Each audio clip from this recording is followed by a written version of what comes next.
बिस्मिल्लाहिर्रहमानिर्रहीम। अस्सलामुअलैकुम बच्चों, मैं आपके जमात पंजुम की उर्दू की टीचर हूँ। आज जो हम अपने सबक की तरफ बढ़ रहे हैं वो है हमारा मंथ ऑफ सितंबर का पहला सबक। तो आइए बच्चों, हम अपने सबक की तरफ बढ़ते हैं। सफ़ा नंबर 47 निकालिए। हमारे सबक का नाम है नज़म जिंदाबाद पाकिस्तान। जैसा कि बच्चों आपको पता है कि ये मुल्क हमारे बुज़ुर्गों ने बहुत मेहनत और मुश्किलों के बाद हासिल किया है। हमें चाहिए कि हम अपने मुल्क पाकिस्तान की हिफाजत करें और पढ़कर तालीम हासिल करके इसका नाम रोशन करें। ये नज़म जिंदाबाद पाकिस्तान, जिसमें अल्लाह ताला से दुआ की जा रही है कि अल्लाह ताला हमारे मुल्क को सलामत रखे, शाद और आबाद रखे, इसकी हम सबसे पहले बच्चों बुलंद ख्वानी करेंगे। आइए बच्चों, हम अपनी नज़म की बुलंद ख्वानी करते हैं।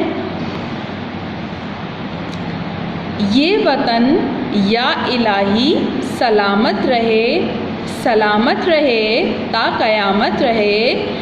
इस शेर में शायर कह रहे हैं अल्लाह ताला से दुआ मांगते हुए कि अल्लाह ताला हमारा मुल्क पाकिस्तान हमेशा सलामत रहे, कायम और दायम रहे क़यामत तक, क्योंकि क़यामत के बाद दुनिया ख़त्म हो जाएगी, लेकिन क़यामत से पहले तक हमारा मुल्क हमेशा सलामत और हमेशा सलामत रहे। उसके बाद जो अगला शेर है बच्चों वो है, जो उसका हो दुश्मन वो नाकाम हो, वतन का जहाँ में सदा नाम हो, मुसल्लत खुशी हर तरफ आम हो। इस शेर में शायर का मतलब है कि जो हमारे मुल्क का जो दुश्मन है वो हमेशा नाकाम रहे, हमेशा ज़लील और ख्वार हो, और हमारे जो वतन है उसका जहान में पूरी दुनिया में हमेशा नाम रहे, बहुत अच्छा सा हमारे मुल्क का नाम रोशन रहे। मुसल्लत खुशी हर तरफ आम हो, मतलब कि इस ज़मीन पर पूरे पाकिस्तान में हर तरफ खुशियाँ ही खुशियाँ आम हो, कोई दुख ना हो, कोई तकलीफ़ ना हो। उसके बाद फिर शायर कह रहे हैं ये वतन या इलाही सलामत रहे, सलामत रहे ता क़यामत रहे, हमेशा हमारा मुल्क सलामत रहे क़यामत तक, ता क़यामत सलामत रहे क़यामत तक। उसके बाद लाइन है बच्चों, सदा परचम ऊंचा हमारा रहे, चमकता हुआ चांद तारा रहे, वतन शादो आबाद सारा रहे। यहाँ पर शायर कह रहे हैं बच्चों कि हमारे मुल्क का जो परचम है, पाकिस्तान का जो परचम है वो हमेशा ऊंचा रहे, वो हमेशा उसका जो नाम हो वो हमेशा रोशन रहे, और उसके ऊपर जो चांद सितारा है हमारे परचम के ऊपर वो हमेशा चमकता रहे और शादो आबाद रहे। उसके बाद है बच्चों, ये वतन या इलाही सलामत रहे, सलामत रहे ता क़यामत रहे, खुदाया दिलों में हो पैदा लगन, वतन को सजाएं सब अहले वतन, बना दें उसे जल्द रश के चमन। यहाँ पर इस शेर में शायर कह रहे हैं कि अल्लाह ताला हमारे दिलों में ऐसी लगन पैदा कर दे बच्चों कि हम अपने मुल्क को सजाएं, अपने मुल्क को संवारें, अपने मुल्क के लिए मेहनत करें और उसको ऐसा बना दें, ऐसा चमन बना दें कि उस पर लोग रश करें, उसको जब हमारे मुल्क को जब लोग देखें तो उसकी तारीफ़ करें। उसके बाद फिर ये वतन या इलाही सलामत रहे, सलामत रहे ता क़यामत रहे, हमें आदत सब्र तस्लीम दे, हमें क़ुव्वत अज़्म तंज़ीम दे, खुदा तू तौफ़ीक़ तालीम दे। इस शेर में शायर कह रहे हैं बच्चों कि हमें अल्लाह ताला ऐसी सब्र की आदत दे कि हमारे अंदर क़ुव्वत पैदा कर, हमारे अंदर ऐसा अज़्म हो, ऐसा जज्बा पैदा हो, ऐसी लगन पैदा हो, हम इतनी मेहनत करें, तालीम हासिल करें और अल्लाह ताला हमें इतनी तालीम दे कि उसके बाद हमारे मुल्क का, कौम का नाम रोशन हो। या ए वतन या इलाही सलामत रहे, सलामत रहे ता क़यामत रहे। यहाँ पर हमारी नज़म ये ख़त्म हो गई है। जिंदाबाद पाकिस्तान, ये हमारी मंथ ऑफ सितंबर की पहली नज़म है बच्चों, जो हमें अपनी कॉपी के अंदर बहुत साफ़ सुथरी सी इसी तरीके से उतारनी है। आपका ये काम है कि आप इस नज़म को 2 मरतबा पढ़ेंगे, इसकी बुलंद ख्वानी करेंगे, बुलंद ख्वानी करने के बाद बच्चों आप इसका बहुत अच्छा सा जिंदाबाद पाकिस्तान का टाइटल पेज बनाएंगे। टाइटल पेज बनाने के बाद आप इसको बहुत अच्छे से अपनी कॉपी के सफ़े पे उतारेंगे। जिस तरीके से आप अपनी कॉपी के अंदर खुशखती करते हैं बच्चों, इसी तरीके से आपको एक सफ़ा इसका खुशखती करना है, बिल्कुल इसी तरीके से। जैसे ये दो दो शेर की सूरत में लिखी हुई है, बन की सूरत में लिखी हुई है, इसी तरीके से आपको अपनी कॉपी के अंदर इसको एज इट इज़ उतारना है। अब आ जाते हैं बच्चों हम इसके काम की तरफ। सबसे पहले हम इसके करेंगे मुश्किल अल्फाज। जैसा कि आपने देखा कि इस नज़म में कुछ मुश्किल अल्फाज हैं जिनके मायने मैं आपको बताती हूँ। पहला लफ्ज़ है शाद बाद। शाद बाद का मतलब होता है बच्चों खुश आबाद। खुश रहने को या खुशी मिलने को कहते हैं शाद बाद। जब हम किसी को दुआ देते हैं तब भी हम कहते हैं कि अल्लाह ताला आपको शाद व आबाद रखे, तो इसका मतलब ये होता है कि बच्चों आपको अल्लाह ताला खुश व आबाद रखे। उसके बाद दूसरा लफ्ज़ है बच्चों अहले वतन। अहले वतन का मतलब होता है वतन में रहने वाले लोग।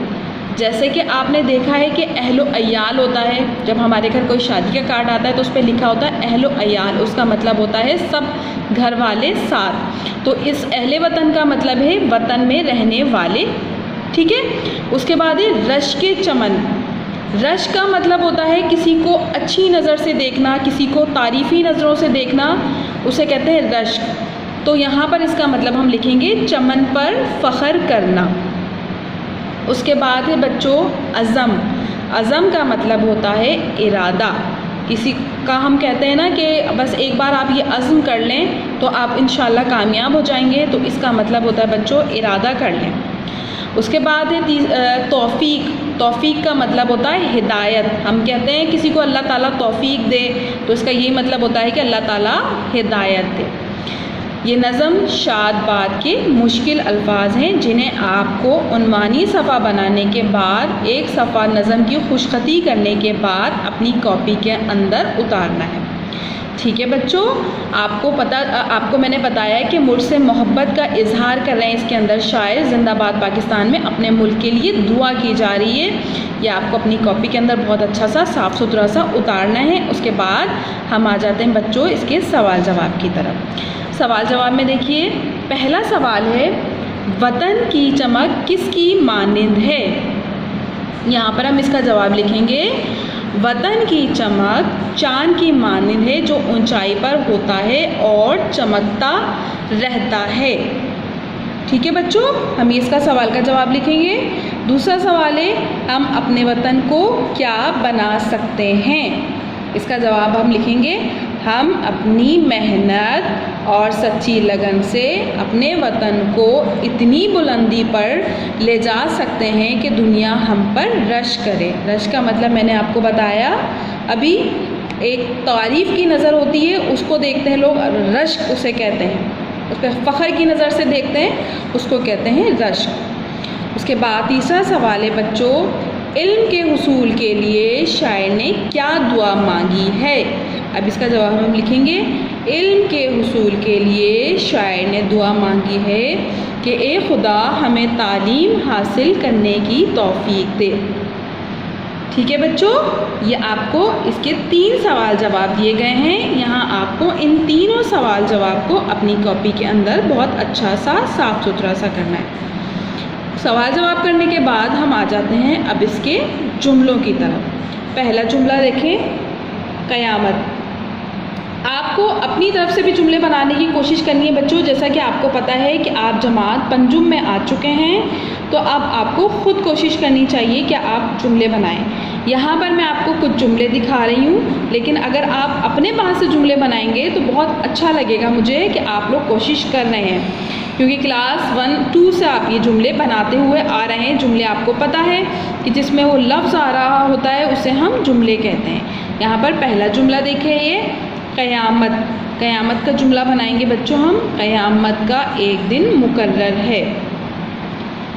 यहाँ पर आप दूसरा जुमला ये भी बना सकते हैं कि क़यामत के बाद दुनिया ख़त्म हो जाएगी, या किसी के घर का बना देंगे कि किसी के घर में जवान मौत होने के बाद क़यामत का सा मंज़र था।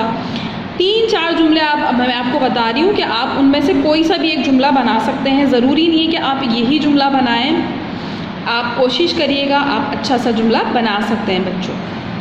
उसके बाद दूसरा लफ्ज़ है बच्चों नाकाम। नाकाम का मतलब होता है किसी चीज़ में भी नाकाम हो जाना, काम ना बनना, उसको कहते हैं हम नाकाम। नाकाम होने से बेहतर है मेहनत की जाए।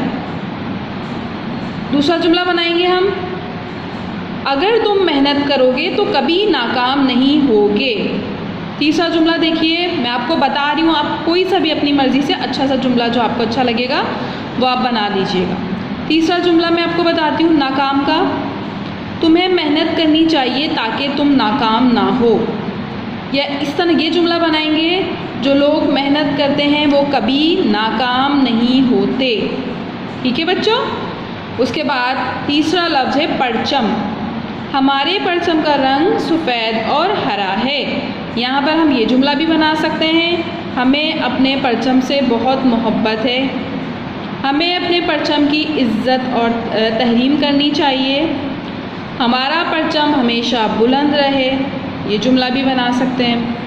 हमें अपने परचम से बहुत ज़्यादा मोहब्बत है, हमें अपने परचम से मैंने 14 अगस्त की रात अपने घर की छत पर परचम लहराया। ये जुमला भी बना सकते हैं। या ये जुमला भी बना सकते हैं कि जो लोग अपने परचम की अपने मुल्क के परचम की इज़्ज़त करते हैं वो लोग हमेशा कामयाब होते हैं।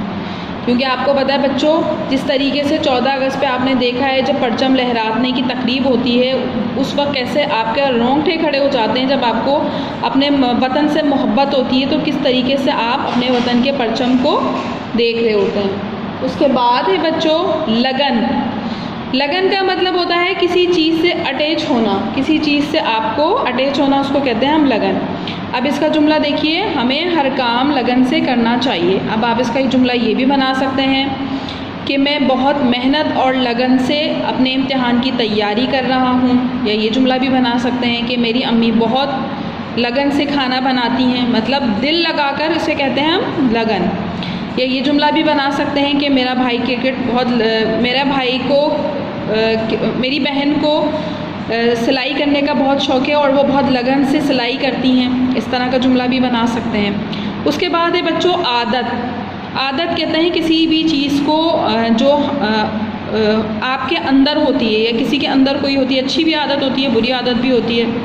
तो अब यहाँ पर ये जुमला है आदत। अब हमें लफ्ज़ है आदत, हमें इसका जुमला बनाना है। यहाँ पर जो दिया गया है, हमें अच्छी आदत अपनानी चाहिए। तो इसका जुमला हम बना सकते हैं, मुझे सुबह जल्दी उठने की आदत है। या मैं सुबह जल्दी उठने की आदत बहुत अच्छी होती है। या रात को देर तक जागना अच्छी आदत नहीं होती। ये इस तरह के आप जुमले भी बना सकते हैं। उसके बाद है बच्चों कुव्वत। कुव्वत का मतलब आपको पता है ताकत को कहते हैं। मेरे अब्बू ने गाड़ी को पूरी कुव्वत से धक्का लगाया। अब यहाँ पर आप ये जुमला भी बना सकते हैं कि हमें अपनी इल्म हासिल करने के लिए पूरी ताकत और कुव्वत इस्तेमाल कर देनी चाहिए। या हमें अपने मुल्क की हिफाजत के लिए अपनी कुव्वत का इस्तेमाल करना चाहिए। इस तरह का जुमला भी आप बना सकते हैं। अपनी मर्ज़ी से अच्छे जुमले बनाइएगा, बहुत साफ़ सुथरा सा काम कीजिएगा। यहाँ पर मंथ ऑफ सितंबर का आपका ये काम है बच्चों, ये मंथ ऑफ सितंबर का आपका काम है बच्चों, जो आपको बहुत अच्छा सा अपनी कॉपी के अंदर करना है। जिंदाबाद पाकिस्तान, जिंदाबाद पाकिस्तान का उन्वानी सफ़ा लाजमी बनाइएगा। कोशिश कीजिएगा कि बच्चों आप इसी तरीके से बनाएं जिस तरह आपके बुक के ऊपर दिया गया है। इसी तरीके से बहुत अच्छा सा साफ़ सुथरा सा अच्छी सी राइटिंग में इसको आप अपनी कॉपी के अंदर करिएगा। उन्वानी सफ़ा बनाने के बाद अगर इस तरह आप झंडा बनाएंगे जिस तरीके से नज़र आ रहा है अपने उन्वानी सफ़े पे, तो आपका काम बहुत खूबसूरत होगा, बहुत अच्छा होगा। तो इसी तरीके से आप अपने जो टाइटल पेज है, जो आपका उन्वानी सफ़ा है, वो बनाने के बाद उसके ऊपर इस तरह पाकिस्तान का झंडा बनाइएगा और नेक्स्ट पेज पे आप इसी तरीके से बहुत अच्छी सी खुशखती कीजिएगा। पढ़िएगा भी इसको, 2 मरतबा इसकी बुलंद ख़्वानी कीजिएगा। पढ़ने के बाद इसका आप बहुत अच्छा सा खुशखती पेश कीजिएगा। एक सफ़ा आपको इस तरह का बिल्कुल इसी तरीके से लिखिएगा जिस तरह आपकी बुक के अंदर दिया गया है। उसके बाद आप इसके मुश्किल अल्फाज करेंगे बच्चों। मुश्किल अल्फाज जो मैंने आपको बताए हैं, मुश्किल अल्फाज करने के बाद बेटा आप लोगों को इसके क्वेश्चन आंसर करने हैं। आपको 3 सवाल जवाब जो दिए गए हैं वो करिएगा। अपनी कॉपी के अंदर ब्लैक कलर के पेन से सवाल लिखेंगे, ब्लू पेन से आप इसके जवाब लिखेंगे। उसके बाद जो आपको मैंने जुमले बताए बेटा, आपको वो जुमले करने हैं और जुमले आप अपनी मर्ज़ी से भी बना सकते हैं, लेकिन मैं आपको इसका स्क्रीनशॉट भेज दूंगी ग्रुप के ऊपर ताकि आप वो अपनी आराम से अपनी कॉपी के अंदर कर लें। लेकिन आप कोशिश करिएगा कि आप उन जुमलों के अलावा भी कोशिश करिएगा। मैंने आपको 3 से 4 जुमले बताएँ हर लफ्ज़ के, तो आप अपनी कॉपी में कोशिश करिएगा कि उसी तरीके से जुमले कर लें। उसके बाद आपका काम ख़त्म हो जाएगा। ये हमारा मंथ ऑफ सितंबर का पहली नज़म है, जिंदाबाद पाकिस्तान। नेक्स्ट चैप्टर में फिर मुलाकात होगी बेटा। तब तक दुआओं में बहुत याद रखिएगा, अपना बहुत सारा ख्याल रखिएगा। अल्लाह हाफिज़।